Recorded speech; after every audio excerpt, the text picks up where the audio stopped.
शिक्षकों, सभी विद्यार्थियों एवं उपस्थित ग्रामवासियों का हार्दिक अभिनंदन करता हूँ। सबसे पहले मैं हमारे पूर्वजों का धन्यवाद करना चाहता हूँ, जिन्होंने हमें स्वतंत्र बनाने के लिए अपने प्राण गंवा दिए और जिनकी वजह से आज मैं आप लोगों के सामने उपस्थित हूँ। उसके बाद मैं धन्यवाद करना चाहूँगा मदरसा तालीमुल कुरान के प्रधानाचार्य श्री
इस्तकबाल करें इस बच्चे का। पढ़े मौलाना मोहम्मद कासिम नानोतवी, महात्मा गांधी, सरदार वल्लभ भाई पटेल, सुभाष चंद्र बोस, जवाहरलाल नेहरू, भगत सिंह जैसे अनेक स्वतंत्र सेनानियों और हमारे देश के वीर जवानों को हमें सदैव याद रखना चाहिए, क्योंकि आज उन्हीं के परिश्रम और संघर्ष की वजह से हम आजादी की जिंदगी जी पा रहे हैं।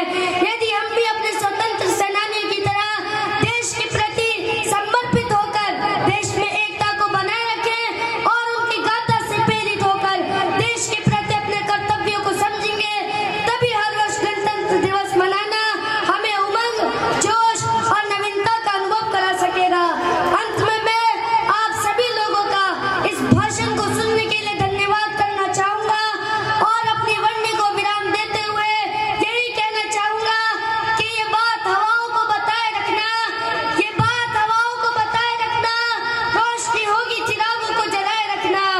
लहू देकर जिसकी हिफाजत हमने की, लहू देकर जिसकी हिफाजत हमने की, ऐसे तिरंगे को सदा दिल में बसाए रखना। नफरत बुरी है इसको मत पालो, नफरत बुरी है इसको मत पालो, दिलों में ख्वाहिश है इसको निकालो, दिलों में ख्वाहिश है इसको निकालो। न मेरा न तेरा न उसका न इसका, ये सबका वतन है, संभालो इसे। अस्सलामु अलैकुम व रहमतुल्लाहि व बरकातहू। भाई जिंदाबाद।